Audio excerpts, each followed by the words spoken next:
You are listening to the Across the Campus podcast, presented by atbsports.net.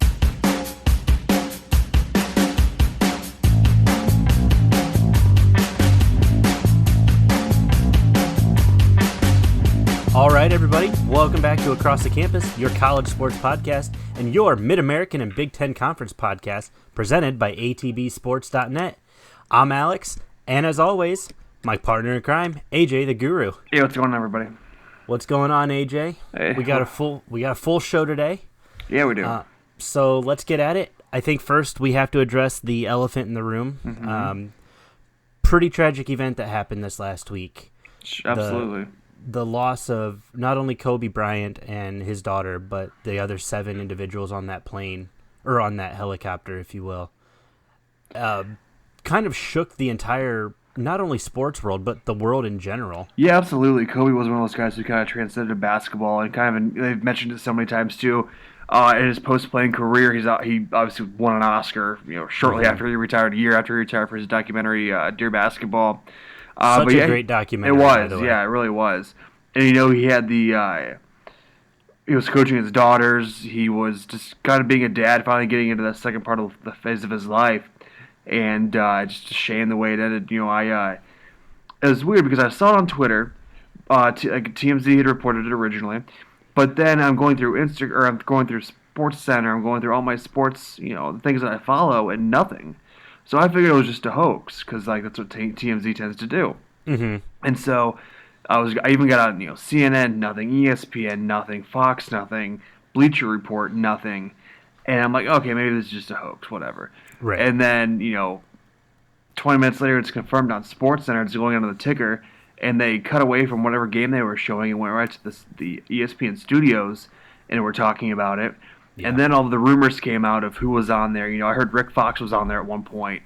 Yeah, and I heard that as well. All of his daughters were on the plane or on the helicopter, and then everything just got spread around. So these things got spread around so quickly. But then when it kind of came the confirmation of what happened, it really started to settle in. And you saw the entire sports community, not only basketball but football. They paused the Pro Bowl for it. Mm-hmm. Neymar paid tribute across the pond. He paid tribute over there. Hockey. Nashville Predators did a really cool thing for him. But yeah, really he was bigger than basketball. He was bigger than sports. He definitely had a legacy, just growing athletics, I think, as a whole. And especially what he was doing there for women's athletics and women's basketball, particularly with his daughter Gigi. She was becoming, a Mamba herself. Yeah, quite the player. Yeah, she really was. And his oldest, I believe, is a volleyball player.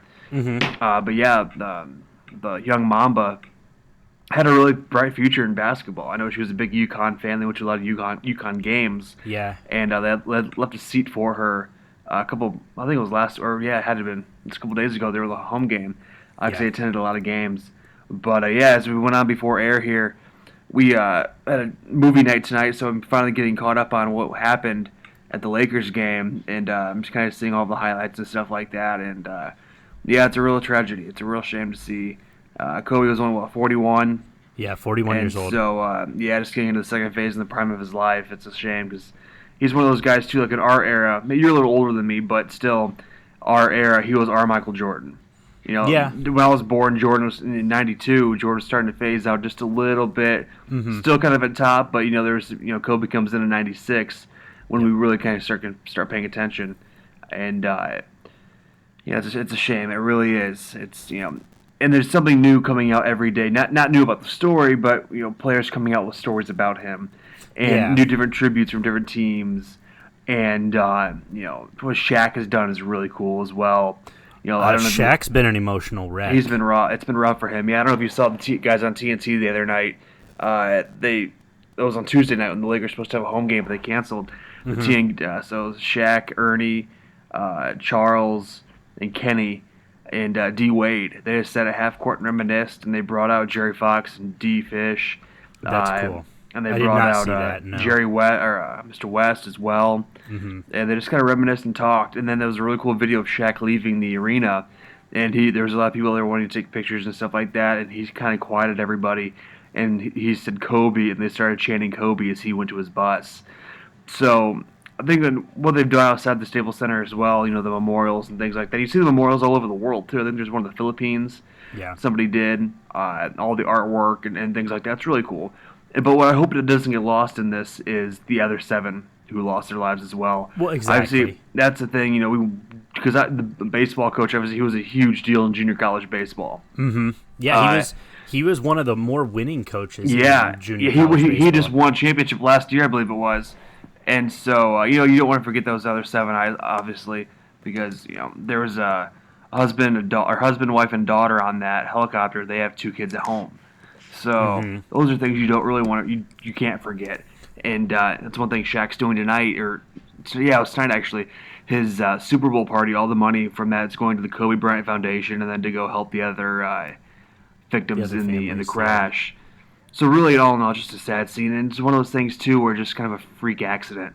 Because Kobe has been flying for years. I don't know if you saw, he had the interview with Barstool last year with Big Cat and A-Rod on the Corp podcast. Yeah, I did see that. Yeah, it was really great. He really explained the helicopter, how that came about, and they talked about it. He goes, I was missing, because he obviously was very close with his kids, but he'd be sitting in traffic and missing practices and missing dance recitals and whatnot, so he tried to figure out a way to not have to miss those things. So he bought a helicopter, and he would, instead, the hour-and-a-half drive was a 15-minute flight from Orange County to L.A. to do all this stuff, and he'd come back just in time to pick up his kids from school and things like that. So really, just one of those things, just kind of a freak accident. We won't know what really happened for a while. Right. I mean, because obviously the wreckage was, spread out a football field in length, I believe, is what they said. I think I had heard over 500 feet. Yeah, that's why it's something similar to that. Yeah. So, it could take some time. And, it's going to take a lot of time for them, I think. And people, I'm going to kind of vent for a second. It's been really frustrating watching businesses and people take advantage of this death in a financial gain kind of aspect. Sure. And it happens every time a celebrity dies. I get it. I understand. I think it's wrong because now the families are not only seeing the, all these things online, but now they're seeing the memorabilia online. People trying to make a quick buck because they know they'll never get a Kobe Bryant autograph again or whatever. And I just think it's absolutely disgusting. Let the family mourn in peace. Well, that's why the Nike website took his stuff down. Yes, and I applaud Nike for that. Yeah. Very and then much I don't know if you know GV Art in Cleveland.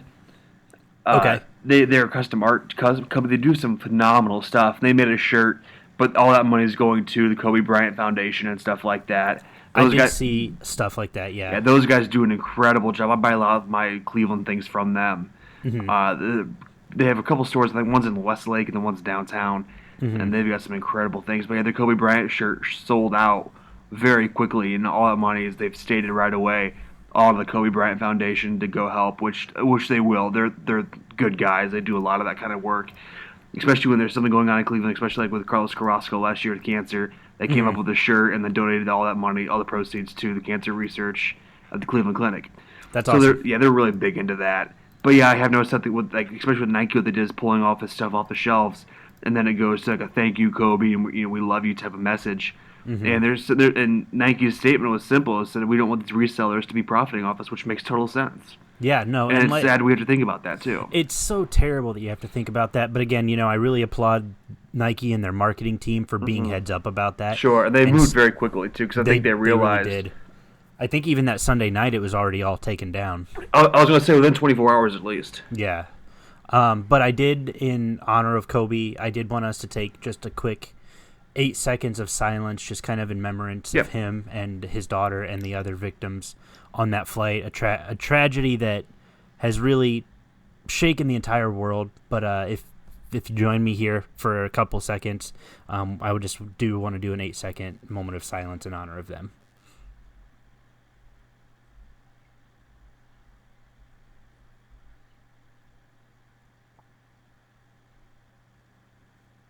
Cool. Yeah, that's one that's gonna sit with us for a while. But yeah, absolutely. I'm going through Twitter right now, kind of catching up on things, and there's some videos I'm going to watch later on. but the Kobe tributes here and Boyz II Men sing the national anthem and stuff like that. So, yeah, I'm really excited to watch the rest of this because it's one of those things that, obviously hit. You don't have to be a basketball fan or a true Kobe fan to really, it hits. Like we mentioned before, it's bigger than that. And so the impact he had on sports, on culture, and things like that, and obviously just being him being a dad, a girl dad as he proclaimed. As he put it, and now that's hashtag ESPN. I cannot for the life of me I can't remember her name, but she did a story about this on Sports Center. She's has a daughter. She was pregnant, ran into Kobe, and all Kobe wanted to talk about was pregnancy. Yeah, I saw that, and I thought that was such a cool thing. I can't remember what her name is. I'm so sorry. But yeah, the story's gone viral, and that's kind of where the girl dad hashtag has come through. And so, it's a shame. But you know what? Sports are still going to go on. Absolutely, and they have to. They have to. And that's what Kobe would want. Exactly. That's one of those things, too, where they talked about on Sunday canceling games. I understand, but two aspects of that is it's nearly impossible to do the day of. Yeah, exactly. Business logistics, that's just terrible. And I think Kobe's so known for his Mamba mentality. Even Melo said it. He goes, he wouldn't want us to play. Like he's a guy who was a no nonsense kind of guy and wouldn't want you to take a break just because of him, just for him. Right. So, the games went on. Obviously, the Lakers canceled Tuesday. They took the court tonight, which I don't even know what the score of that game is. I haven't even looked. Yeah, I haven't taken a look, honestly, either. I would imagine they're probably up. Just that would be what I would. Yeah. Pull up the game cast.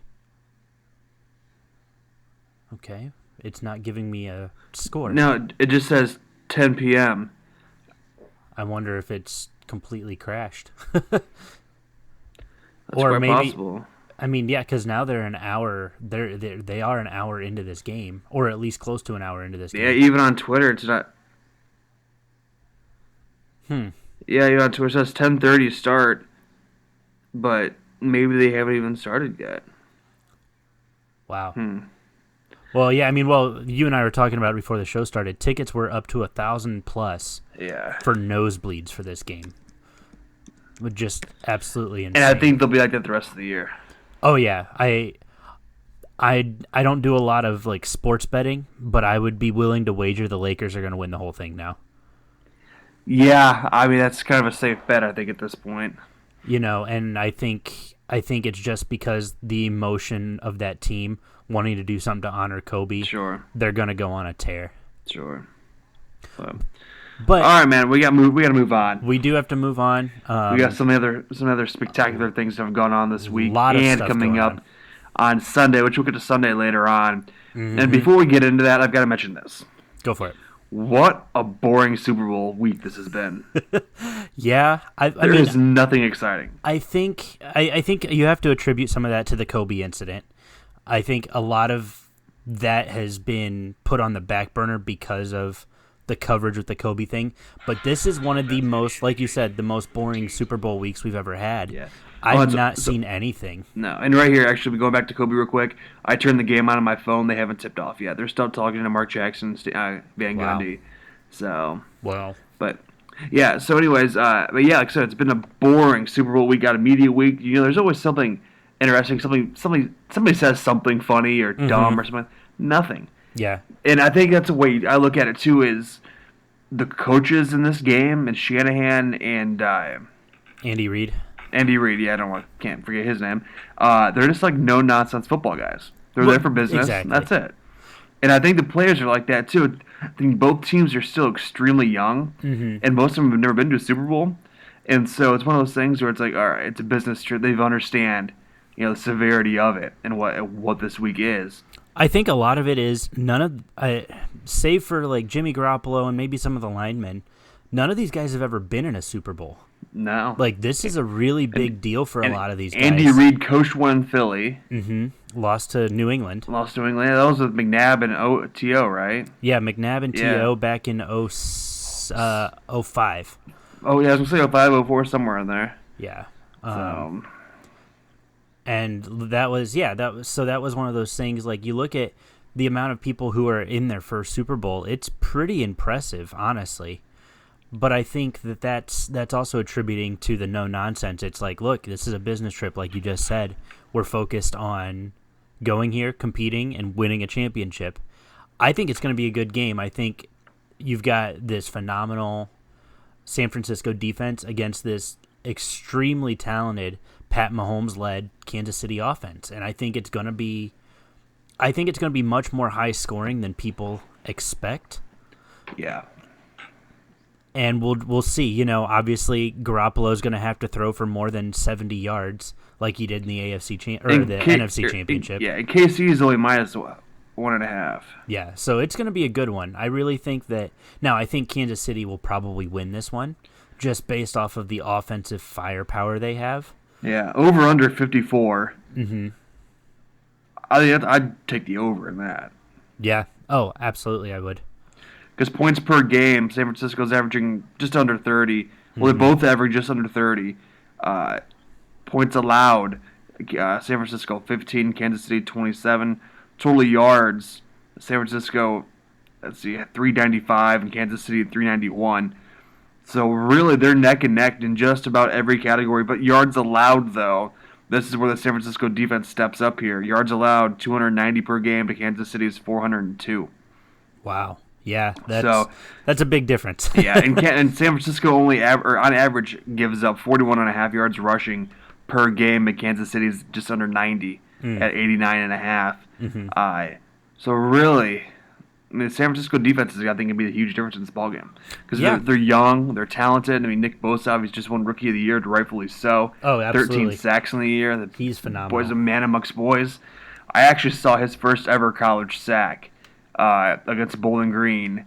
That would be like 2015, probably. Okay. Was that the year they won, or was that the year after they won the national championship? Yeah, that was his freshman year. Yeah, so 2015. 15, yeah. It was his freshman year against BG.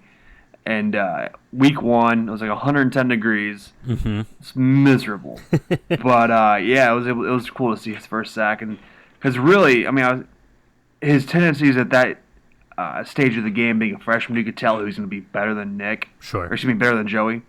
Coming out of high school, he was ranked higher than Joey was. Mm-hmm. He was a better prospect. And so, but yeah, you could kind of tell by his tendencies and things like that he was going to be something special. And lo and behold, here he is playing in a Super Bowl in his rookie year. It's crazy to see how that works out for him. I mean, obviously I wish the best of luck for him. Wish the best of luck really for both teams. It's going to be a fun one, I think. Yeah, absolutely. I think because both these teams have guys who are exciting to watch. You have Mahomes over Kansas City, and Jimmy Garoppolo he's been in the league a while but never really had his true shine up until really now. Right. Last year he got hurt. Yep. You got Travis Kelce, and then the tight end matchup actually really intrigues me here. You got Kelce and Kittle. Yeah. Two guys who are 1A or 1B when it comes to tight ends in the NFL this year. Oh, they've both been lights out all season. So good. And so I think that's really the matchup I'm excited about. But then you go to like the wide receiving, the wide receivers, Kansas City's receivers versus San Francisco's defensive backs, Richard Sherman, those guys back there who are playing very well. Mm-hmm. And then you go to Kansas City's side, you got Tyrann Mathieu, the Honey Badger, who's been playing extremely well here as of late.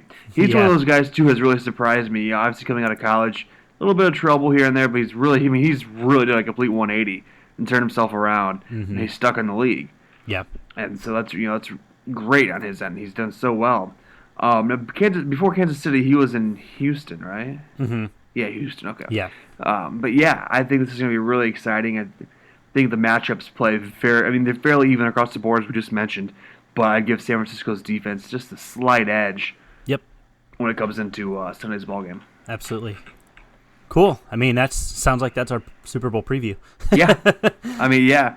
And one other thing, too, not Super Bowl related, but NFL related, Bill O'Brien appointing himself to GM. How's that go? How's that work out? That's going to be really interesting. I know. I've seen some mixed feelings from some Texans fans, so we shall see how that works out for them. And it was interesting, too. Romeo Cornell was relieved of his defensive coordinator duties, but he's still staying on staff as like a key defensive person.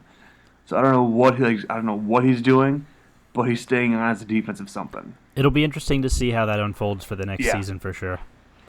Because man, are there any coaches who are GMs right now? Is Belichick? I don't think so. I think Kraft is the GM. Is he the GM? Okay. Yeah, I don't remember. Because I know in Dallas, what's his face? Jerry Jones is owner, president, GM, head water boy, head Cowboys cheerleader, starting quarterback. Right. He wishes, right? Right. I'm going to do a quick Google search here. Yeah, Belichick is the GM. Oh, okay. Learned something new today. I for sure thought it was Robert Kraft, but I guess not. No. Well, cool, man. Yeah, interesting. Well, Scott Pioli was in there at one point. Yeah. Huh. Interesting. Well, very, very cool. But, that's going to be awesome to see the Super Bowl this weekend. Yeah, and I think so, absolutely. We talked about it a few minutes ago. Just a boring headline news weekend. There's really nothing exciting. So awful. We always get that dumb question we always look forward to, and the players kind of shakes his head, whatever. Mm-hmm. But in other NFL news too, Greg Olsen and Carolina parted ways. I did see that. That's not really a surprise in a way. I wasn't terribly surprised, but it's noteworthy. Yeah, absolutely. He's been a guy who's been around a while. And, Christian McCaffrey's thinking, "Come on, guys, seriously?" Yeah, no kidding. Poor guy. That was his dude. Yeah. He'll get a shot somewhere. Mm-hmm. He's one of those guys who has a good resume. Heck, he could end up in D.C. with Ron Rivera again. That would be insane. Yeah, I mean, it'd be good for him, I think. Yeah, absolutely. But yeah, he's been in the league a while.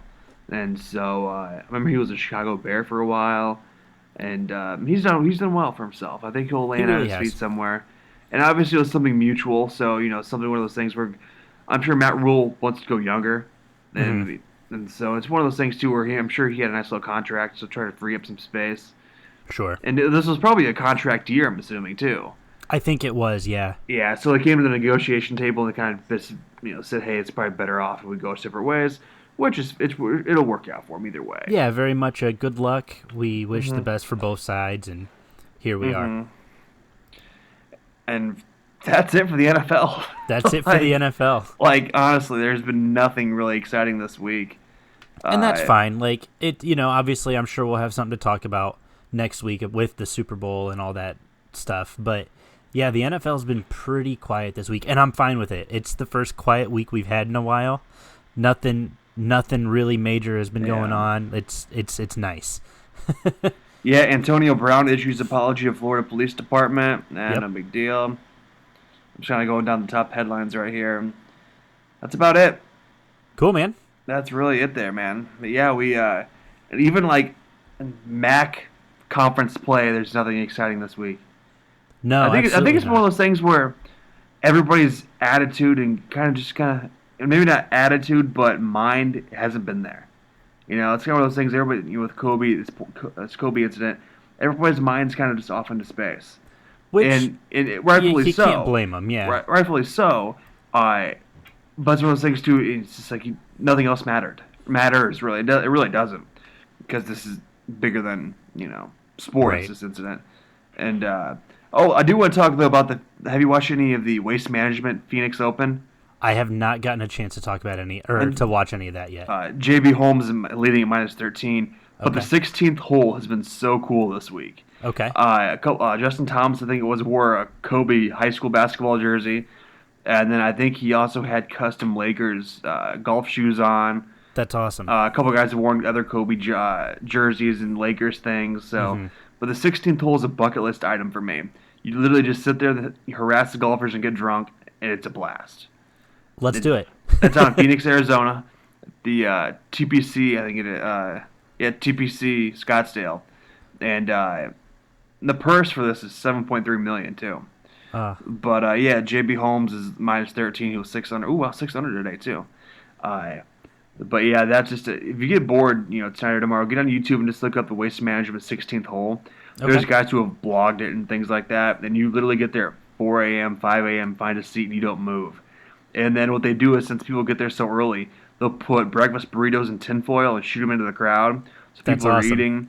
and they'll shoot water up there because it's so hot. Right. It's a drunk fest, and they'll show the video of the people walking out of the course, and they're just passed out under cactuses and just on the grass, like just done for the day. That's fantastic. Sitting outside, it's like the Indy 500. You sit outside all day and drink, and you are just dehydrated, and you are done for. Been there, done that in Indy a few times. That is fantastic. I will definitely check that out tomorrow. And speaking of Indy, also, another death.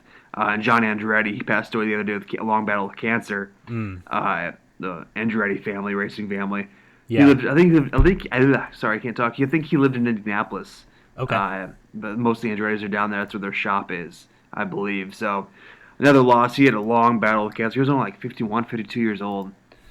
Wow. Yeah, fairly young. Yeah. He's been battling, I think, colon cancer for 3, 4, 5 years, something like that. It's been a while. Well, speaking of, I will add to this from my hometown, and a lot of our listeners aren't going to know who this guy is. You may know the name, actually, because you spent some time in Toledo. Vince Koza. Yeah. He passed away. Did he really? From cancer. Oh, wow. Stage 4 cancer. He passed away about a week and a half ago. And wow. So I actually was in high school band with both of his daughters. Okay. One of them was in my trumpet section, and I got to be good friends with her. And so just a lot of unfortunate local and international celebrity deaths as of late. 2020 is not kicking off too hot for us in terms of that. But as we say, and as they say, the show must go on. Absolutely. You got to keep moving forward. But while we're talking about local, let's flip gears over to college football really quick. Yeah. We've got some coaching moves we need to talk about. Yeah. Bo Pelini going back to LSU. Wow. Interesting. I was not expecting that. When you texted me that the other day, we got to talking about it a little bit. That was not anything I expected to see happen. I didn't know he was even in Considered. the board. Yeah. Yeah. Obviously he was very, very successful when he was there before, which got him to Nebraska, which, got him his other gigs. But that was one move I was not expecting to see at all. Yeah, I never really pictured him leaving Youngstown State either, because he's a Youngstown kid and whatnot. But he did coach at LSU years ago. Yep. It was on one of his stops. But yeah, I think that was when kind of Nick Saban was there, right? I think so, around that time. Yeah. Okay. So, yeah, that was an interesting one. And then also, I don't know if you saw, Grand Valley State's coach ended up resigning after he made those comments. I was gonna talk about him here in a second. I saw he resigned yesterday. That was only a matter of time. Yeah. So Morris Berger, for those who don't know, Division II Grand Valley State University powerhouse. Yeah. They're constantly in the playoffs. They're constantly a name people know. Morris Berger, their newest offensive coordinator, the guy had been on staff for a week and a half, was suspended after he said, and I quote, said this about Hitler's leadership, and I quote, was second to none, and that he had people rally around him. You can't deny that he was a good leader. Yeah, that's interesting. Oh, you're there a week and a half, man. And I went back and I watched some of I read some of the transcript. He said, I'm probably going to get in a little bit of hot water for this, but I think Hitler was a phenomenal leader. I hate to see that he used it for such terrible things, but you can't deny he was a good leader. That's just pick anybody else, man. You can't pick Hitler. I'm sorry. Yeah, that's a tough one. I didn't see that he had resigned, but I knew that he was under suspension still. So Grand Valley looking for a new offensive coordinator. Just don't mention Hitler, and you could probably get the job. That's really all I got to do. You see DeMarco Murray is going back to Oklahoma State as the running backs coach? Running backs coach, yeah. He's the all-time leading rusher at Oklahoma, so might as well go back there and help those younger guys, because we talked about it a few weeks ago. I don't know who Oklahoma has anymore. Yeah. They don't have a good quarterback situation, running back situation, I have no idea. But, I guess I didn't realize Murray was out of the league. Mm-hmm. I didn't realize that either. He was in Tennessee, I think, last year, maybe 2 years ago. 2 years, I think, yeah. But yeah, it's good for him to go back there and kind of get his start, kind of like what Brian Hartline did at Ohio State, went back there to be a receiving coach, and now he's the number one recruiter in the country. Yeah, I mean, it's cool to see those guys give back to the institutions they come from. Sure. Like I think Brady Hoke did that with Ball State. And it's really cool because those guys they further cement their legacy there. Yeah. But they recognize how important that time for them was, and they just want to give back to the next guy. And they say, "Look, this was important to me. I want you to realize just how special it is to play football here." And they can go back to their school and actually get a paycheck this time. Finally. Right? all those years of back pay, they can get it now. Right. And then last but not least, and this one wasn't as big of a deal, but for Division III, it's a huge deal. Vince Karras to Toledo as the defensive coordinator. Yeah. From Mount Union. Absolutely. Mount Union loves those Toledo, vice versa, too, loves those Mount Union guys. There's something in the water there in Alliance that draws them to Toledo for whatever reason, because we've had Matt Campbell's come from Mount Union. We had Jason Candle, the current head coach, from Mount Union. They're just always pulling coordinators from there, former graduate assistants. So I thought that's going to be really interesting because Vince has been on that Mount Union staff and was a player there. He was a part of 12 national championships in his time there, including 2 as a head coach. Like, it's pretty wild that family's been so ingrained there because his father, Larry, was there back in the early 90s coaching even. So it's that was a cool thing to see. He's a very defensive-minded coach. I really hope that he can make that transition to Division I pretty smoothly. I'm sure he can because those guys at Mount Union are coaching Division I talent. They're at Mount Union for whatever reason. But yeah, he's coaching that D1 talent, so I'm sure the transition will be a problem. Yeah, absolutely. Let's go ahead and flip the switch to some college basketball, or shooty hoops, as I've been advertising it. Let's take a look at the MAC men's scoreboard really quick. Let's look at the standings. I personally, as a Toledo fan, I can't figure this team out. I don't know what they're doing, what they're not doing. It's just been frustrating as a fan of Toledo because they win games that they have no reason winning, then they lose games that you just they have like a 21-point lead on Akron, and then they blow it. Or Kent State. Yeah, they had a 21-point lead on Kent State, and then they blew it. And it's like, I just don't understand why you're falling to pieces right now. Yeah, they ended up losing to Kent State 83-70. And then they lost to Bowling Green last week, 85-79. Yeah. I'm looking at standings right now. Toledo is 4th in the MAC West. Ball State is still very much in the running for the MAC West, which I think is really, really cool for them. That's going to be one of those things. We'll see what happens with that division. But I really, really like Ball State to climb up and, knock on the door of a Central Michigan and say, hey, we're here. I think the MAC East is significantly tougher than the MAC West when it comes to basketball. Right. But I think that Ball State is one of those teams who could be really, really sneaky good at the right time. Sure. I think that's kind of how it is in the entirety of college basketball this season. Mm-hmm. Yeah, basketball has been absolutely nuts. We've got Bowling Green. They're surprising people. They're 7-1 in MAC play right now. They look really good, and then right now we have, I think, just 3 MAC teams with 6 or less total losses on the year. I don't want to get too optimistic and say we could see 2 MAC teams in the tournament, but a couple of these teams play their cards right, we could potentially see 2 MAC teams get into the dance. It doesn't happen often. I don't think it's happened in couple decades, but I think that if it's going to happen, we've got 2 teams with 5 losses. Right. So I think it'd be really interesting to see maybe BG goes and wins the MAC, and then like Akron or somebody just loses in the MAC championship. I don't know how that would look, but I think that there's some real potential here for some double action in the tournament. Right. I mean, there's obviously a couple teams that still have a shot.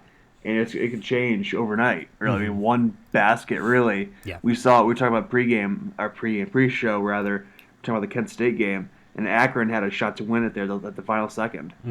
And then, we talked about how horrendous Kent State's basketball court is. It's so awful. For those listening, if you get a chance, please just go Google Kent State basketball. But what's worse, theirs or Memphis? Memphis is pretty bad, too. Memphis is pretty terrible, but I think Kent State, honestly. I mean, like you mentioned it, the whole lightning bolt thing. Looks like a San Diego or LA Chargers. Yeah, I mean, it's not good. I'm pulling up a picture to do some side-by-side comparison. Yeah, like, I mean, this Kent State floor is just disgusting. Because it's not even like, it's like a double, like, they've got the main logo in the center of the court, and then they've got, like, this checkerboard pattern with circling lightning bolts. Like, it looks awful. Mm-hmm. Yeah, I don't know. It looks pretty bad. Yeah. The more I look at it, the more I scratch my head. Right. It's one of those things like, come on, boosters. But we can switch over to, since we're talking college basketball, flip over to the Big Ten basketball. Yeah, that conference is a hellhole. That conference is awful this year. Nobody can figure it out. Nobody can figure it out. I do like... and Illinois is good. Yeah, nobody's like pulling away from anybody. No. Like, they're all within, well, save Nebraska and Northwestern, they're all within 4.5 games of each other. Yeah. That is 12 teams within 4.5 games of each other. Now, obviously, Michigan State's leading the pack, sitting at 16-5, 8-2 in Big Ten play. But I just want to look at the home and away. Rutgers is killing it at home right now. They are 15-0 at home. Yeah. Maryland, 12-0 at home. But that's been the tale of the Big Ten this year. There are 2 teams who have more than 3 losses at home. That would be Nebraska and Northwestern. Yeah. It's wild. It's Big Ten does this every year. Yes, they do. And then they get a bunch of teams in the tournament, and they all go deep. Happens every single season. Everybody writes them off. They say, oh, the Big Ten's awful. They can't even have a good record. And then somebody's in the Final Four. And everybody's like, how did this happen? But I've been impressed with Rutgers and Maryland. For what they lack in football, they definitely make up for in basketball. I think Illinois, too. They've been kind of surprising. Yeah, Illinois sitting at second in the conference right now, 16-5, just behind Sparty. They're on a 7-game winning streak right now. Yeah. 12-1 at home. Like, they're looking really, really good, sitting at number 19 in the polls. The Big Ten, I think, is probably going to put I don't know, 7 teams in the tournament this year. Probably. It's looking exciting, so we'll have to see what happens with that. Big Ten, OSU and Michigan, I don't know what's happening with them. They've just spiraled out of control this year. Things look so good for them so early. Yeah, and even Michigan, too, they're struggling. Mm-hmm. Purdue, there's a few that are just kind of, who are usually up there, but they're not this year. Yeah. For whatever reason. It's pretty bad. I will just touch briefly on the Big Ten women and the MAC women. Big Ten women, Iowa's leading the field with a 9-1 conference play record. Northwestern, Maryland, and Indiana right on their heels at 8-2, 7-3. Penn State is the only team in the Big Ten with a losing record, sitting at 7-14 on the entire season. Iowa's kind of surprising a lot of people. Nobody was talking about them before the season started. They just kind of came out of nowhere. I think a lot of people were kind of high on Ohio State, a little bit of Michigan State. And then Iowa's just absolutely just crushing Big Ten conference play right now. Mm-hmm. Iowa's looking really, really good. Touching on the MAC for a quick second, Kent State and OU battling out for first in the East. Game and a half separates the two of them. They play next week, so that'll be a game to keep an eye on. Central Michigan, still undefeated in conference play. This is a team that for the last couple years has been a consistent contender. I think even last year the MAC had 2 women's teams in the tournament, and both of them went to like the Sweet 16 or something. So they've really, really, really looked consistently good. It looks like they're going to consistently be that threat that you have to deal with in the Mid-American Conference. Yeah, I agree. It's it's just so hard to talk about basketball for the simple fact that there's across the board. There's nothing consistent. There's so much parity. It is, and every year there's always that one or two teams that are just always consistently running the top, and this year is not the case. Yeah, no, absolutely not. And as a fan, it's exciting because there's so many, you know, make or break games. There's so many, you know, those heartbreaking, gut wrenching finishes. But if you're those squads, you're frustrated, especially with the Big Ten on the road. It's like, why can't we get anything done? And, right. You know, so it's frustrating if you're those teams. If you're a fan, you're getting your money's worth. Make sure you go to a home game. Yeah, absolutely. No doubt about it. We did have a quick mailbag. I did a little bit of research on this. You don't have to chime in if you don't want, because it was kind of thrown to us. It was pitched up to us today, a little bit late. Who is on your Wooden watch list for the men and the women? I just kind of took a look at some stats, kind of picked out a couple players. It's pretty easy to find the guys' stats on ESPN. I've got Marcus Howard from Marquette, Sadiq Bey from Villanova, Obi Toppin from Dayton, and then Anthony Edwards from Georgia. Those I are like kind Toppin. of I like Toppin a lot. He's really crushing it for Dayton. But it's really hard to find, or it's really easy to find their stats on ESPN. You know, because those are all big basketball schools. You know, Marquette, Villanova, Dayton. Even Georgia isn't a big basketball school, but it's a school from a big conference. Right. But I agree with you. I really like Toppin a lot. He's had a phenomenal season this year. He's averaging almost 20 points a game, 8 rebounds, and his field goal percentage is 62.5%. He's a sophomore from Brooklyn. He's just absolutely crushing it for everybody on Dayton, and he's really pacing that surprising squad as they continue to battle it out. And right now they're on the bubble for a 2 seed. If the tournament started today, they would be on the bubble for a 2 seed, which is crazy to think about. It's I think wild, it'd be yeah. the highest seed Dayton's ever had.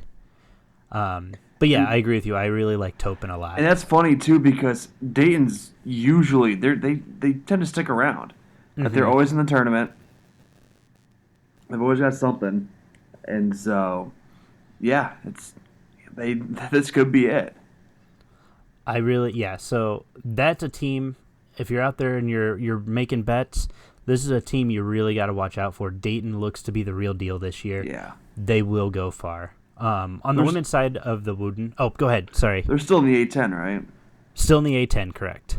Yeah, they've got Rhode Island, VCU, Dunquest, Richmond, George Washington, UMass, George Mason, like some schools that consistently play well when it comes to tournament time. Right.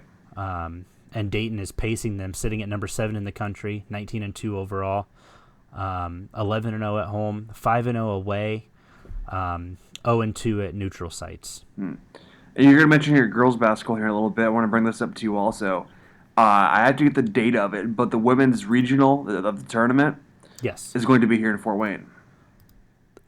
I know what we're doing. Yeah. Yeah, absolutely. When the bracket comes out, I'll just see who's going to be here. That'd be a lot of fun. That would be a lot of fun. We'll definitely make that happen. So do something with the Twitter or whatever. That'd be a lot of fun.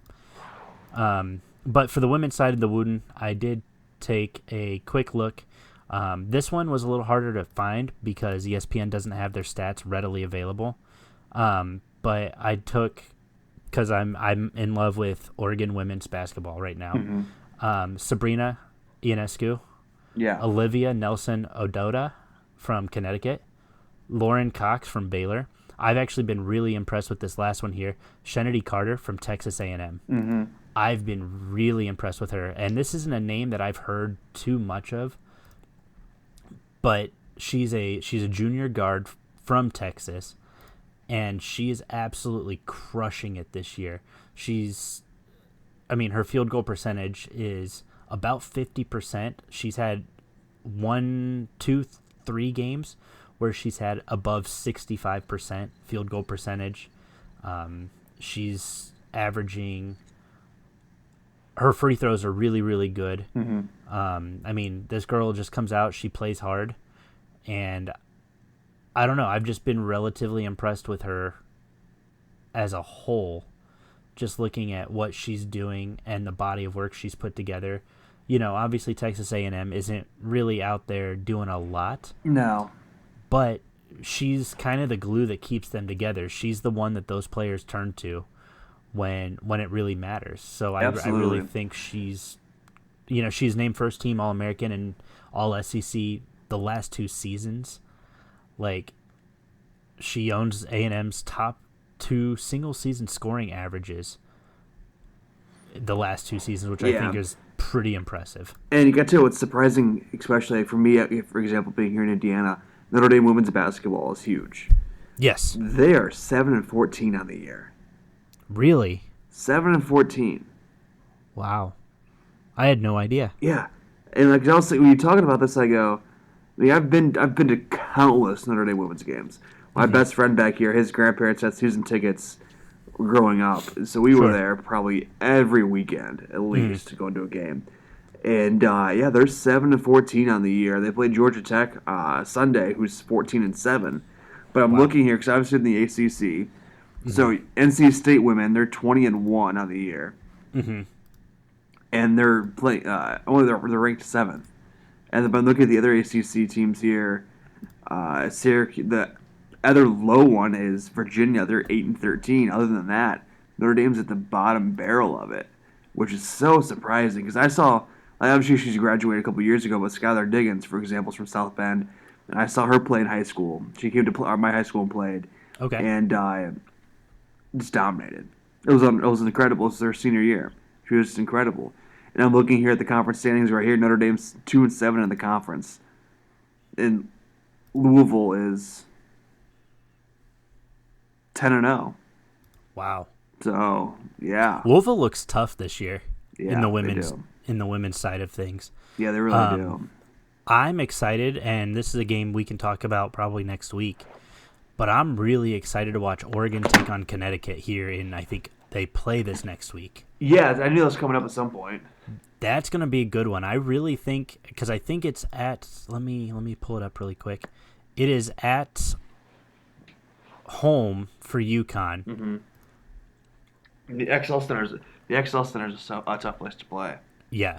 Oregon is 5-1 on the road, 18-2 overall. They sit at number 3 in the country. UConn 19-1, 8-1 at home.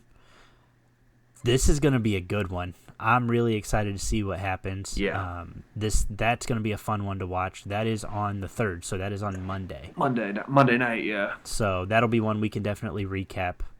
Sure. Yeah, I'm trying to think what else. You want to get into our MAC trivia? Yes, that is on you this week, right? That's on me. Yep, I got it right here. All right. So we're gonna date ourselves here a couple years. Uh-oh. The MAC title was dominated by schools from the state of Ohio until the mid-1960s. Which school in 1966 was the first school from outside the state of Ohio to win a share of the MAC crown? To win a share of the MAC crown. 1966. Wow. Okay, that's going back a few years. Mm-hmm. It was dominated by the state of Ohio, so Toledo, Bowling Green, probably Kent State, maybe OU, Miami. No, probably Miami. Actually, I'm thinking, probably Miami, Toledo, Bowling Green, because that would have been the '60s. Would have been when Bo Schembechler was down there and Woody Hayes down at Miami. See, guys, we know our Big Ten coaches too. Oh goodness, I'm gonna go with Ball State outside of Ohio. I'm gonna go with Ball State because something tells me that you want to have Ball State be in one of your answers soon. Because you're a Ball State guy. Oh, I'm gonna tell you that's wrong because Ball State does not have a rich football history. They do not, but the '60s were a wild time. They were. Wrong. Okay. So, this answer kind of ties into a conversation you and I had earlier this week. Western Michigan. Really? They tied with Ohio in 1966. Or they shared the title with Ohio in 1966. Interesting. So the reason I bring up Western Michigan is because PJ Fleck was in Fort Wayne last night speaking. Right. That's right. I would have loved to gone to that, but I'm not going to spend $100 to go see PJ Fleck speak. Yeah, no. I saw that. Like, oh, that'll tie into this week. But he did an interview with a local sports station, and it was actually really cool, really interesting. He spoke with an organization here at the convention center downtown, and it looked like they had a really good turnout. But yeah, like I said here, Western Michigan shared the 1966 title with the Ohio Bobcats. Huh. The more you know. That's wild. That's cool. I mean, that's why we do this, to learn a little bit more about this conference that we love called the Mid-American. So, cool. AJ, did you have any parting words? That's it for me, man. Cool, man. All right, guys, that's going to do it for us this week. A little bit shorter this week, but you know what? That's okay. We want to keep it nice and sweet for you guys. Slow week. Yeah, it really was. Well, I'm sure we'll have plenty to talk about next week, post-Super Bowl, everything. So, guys, thank you so much for tuning in. Make sure you guys do check out our website across the board for articles, podcasts, and more, or follow us on Twitter at ATB Sportsnet. If you do need some off-season fantasy football advice, especially you Dynasty people, please check out the Beard Brothers Fantasy Football Podcast on Spotify, Apple Podcasts, or anywhere podcasts are available. Just for your listening pleasure, we have started up 2 new across-the-board podcasts. The Across the Bills podcast for all of you Buffalo Bills fans, co-hosted by a friend of our podcast, at Steffi Tweets on Twitter. Her name's Stephanie. She is what she calls herself, the queen of the Bills Mafia. So if you really want to know some Bills stuff, check that out. And if you're into NASCAR, we just kicked off our Across the Track podcast hosted by Isaac Young. Isaac is really excited about this. It's been a project he's wanted to do for a while. So we did kick that off. Lots of good information there, so make sure you guys check it out. AJ, also, go check out our new header. Oh, yeah, that's right. Yeah, guys, we uploaded a new header. So if you're not following us on Twitter, please pop on over. First off, shame on you. Yeah, first off, double shame on you. But hop on over to Twitter and follow us at Across the Campus. We have a new header where AJ and I are wearing Toledo and Ball State jerseys, respectively. Yes. So we look really good. AJ probably looks a little bit better than I do. Dude, I can't with what I've got. So, all right, AJ, man. Anything else? I'm out. All right, guys, have a good one, and we will see you next week. See you.